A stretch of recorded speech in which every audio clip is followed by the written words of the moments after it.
Hi again, and this is my third exposition on the last 5 stanzas of Psalm 119. Today we're looking at verses 153 to 160. In this section, the psalmist is asking God for deliverance in verse 153, compassion in verse 156, protection in verse 157, and preservation in verse 159. He knows God's word. He's learnt God's word. He's meditated on God's word. He's delighted in God's word. And he's walked in a path of obedience based on God's word. And now he's expecting God to act to preserve his life. He is confident in this because he knows the nearness of God. And he has seen and believes and has proof that God's word is right. Yet he has his own challenges and he needs reassurance.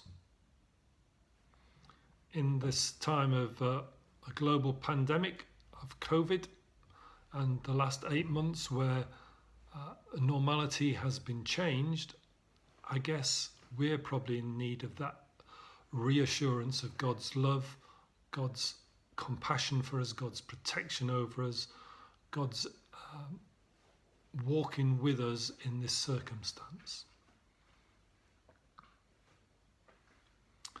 And the psalmist is confident of this because of the way he knows God's word. Perhaps we need to think about that in terms of what we are building our lives on. Is it on the rock or is it on sand?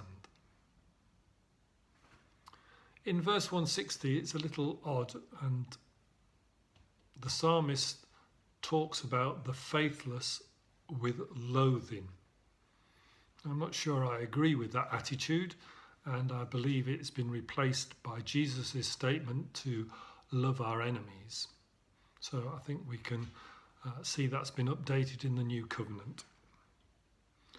So let's conclude today's thoughts on this psalm by looking at verse 160, where the psalmist states God's word is true and eternal, and let's build our life on that foundation.